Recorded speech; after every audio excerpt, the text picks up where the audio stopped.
நாங்கள் வந்து ஒரு பிடி பிஆர்டின்னு சொல்லுவாங்க, அதாவது பட்டதாரி ஆசிரியர்கள் 6ஆம் முதல் 10ஆம் வகுப்பு வரை பாடம் எடுக்கின்ற பட்டதாரி ஆசிரியர்கள், அவங்களுக்கு ட்ரைனிங் கொடுக்குற வட்டார வளமைய பயிற்றுனர் பிஆர்டி. இந்த ரெண்டுத்துக்குமான எக்ஸாம் எழுதின கேண்டிடேட் சார் நாங்கள் எல்லாருமே. நாங்கள் இந்த எக்ஸாம் எப்போ எழுதணும்னா 11 வருடங்களுக்கு அப்புறம் முதல் முறையாக நியமன தேர்வுன்ற முறையை கொண்டு வந்து எழுதின முதல் குரூப் நாங்கள். இது வரைக்கும் இந்த எக்ஸாம் கண்டக்ட் பண்ணது இல்லை. இதுக்கு முன்னாடி பலதரப்பட்ட ஆண்டுகளில் வந்து டெட் டீச்சர் எலிஜிபிலிட்டி டெஸ்ட் உங்களுக்கு எல்லாருக்குமே தெரியும், ஆசிரியர் தகுதி தேர்வு, அதை நாங்கள் எல்லா வருடத்துலையும் எழுதி பாஸ் பண்ணுவாங்க. ஆனால் அதில் எங்களுக்கு வேலைவாய்ப்பு கிடையாதுன்னு சொல்லிட்டாங்க. இப்போ என்ன சொல்லிட்டாங்கன்னா கவர்மெண்ட் வந்து நீங்கள் நியமன தேர்வுன்ற முறை எழுதணும், நியமன தேர்வில் எழுதி அதுக்கு முன்னாடி தமிழ் தகுதி தேர்வு, கட்டாய தமிழ் மொழி தகுதி தேர்வு, அதிலையும் நீங்கள் பாஸ் பண்ணணும்னு சொல்லிட்டாங்க. இப்படி கட்டாய தமிழ் மொழி தகுதி தேர்வு, அதற்கு முன்பு ஆசிரியர் தகுதி தேர்வு, இப்போ நியமன தேர்வு, இந்த 3 வித தேர்வுகளையும் பாஸ் பண்ண ஒரு பட்டதாரி ஆசிரியர்கள் தான் நாங்கள். ஆனால் எங்களுக்கு நாங்கள் கேட்குற கோரிக்கைன்னா காலி பணியிடங்கள் சார்.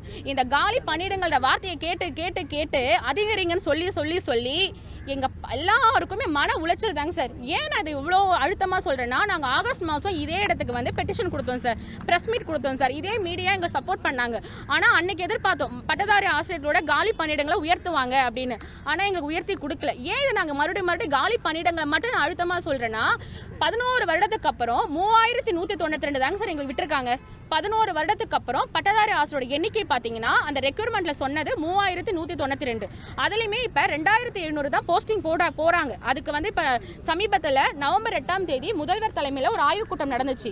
அந்த ஆய்வுக் கூட்டத்தில் முதல்வர் ஐயா என்ன சொல்லியிருக்காருன்னா 3000 ஆசிரியர்கள் விரைவில் நிரப்பப்படும் சொல்லியிருக்காங்க. அப்போ நாங்களாம் யாருங்க சார்? நாங்கள் 11 வருடத்துக்கு அப்புறம் இந்த எக்ஸாம் அவ்வளோ ஹார்ட் ஒர்க், அவ்வளோ டெடிகேஷன். ஏன்னா இது என்னோட வாழ்க்கை. நான் 2010 பிஎட் பண்ணேன். அப்போ 14 வருஷம் நான் அந்த ஆசிரியர் கனவோட வெயிட் பண்ணியிருக்கேன். இந்த மாதிரி எல்லாருமே பிஎட் முடிச்சுட்டு, ஆசிரியர் தகுதி தேர்வை முடிச்சுட்டு, கட்டாய தமிழ் மொழி தகுதி தேர்வை முடிச்சுட்டு, நியமன தேர்வை முடிச்சுட்டு, நீங்க காலி பணியிடங்கள் எண்ணிக்கையை உயர்த்தி கொடுக்காதனால பாதிக்கப்படுறது யாருங்க சார்? எங்க வாழ்வாதாரம் ரொம்ப ரொம்ப ரொம்ப பின்னோக்கி போயிடுச்சு. எல்லாருமே வந்து கிடைக்கிற வேலை கூலி தொழிலாளிகளா மாறிட்டாங்க. பெயிண்டர் வேலை, கம்பி கட்டுற வேலை, என்னென்ன வேலை கிடைக்குமோ அதை பண்றாங்க. என்ன காரணம்?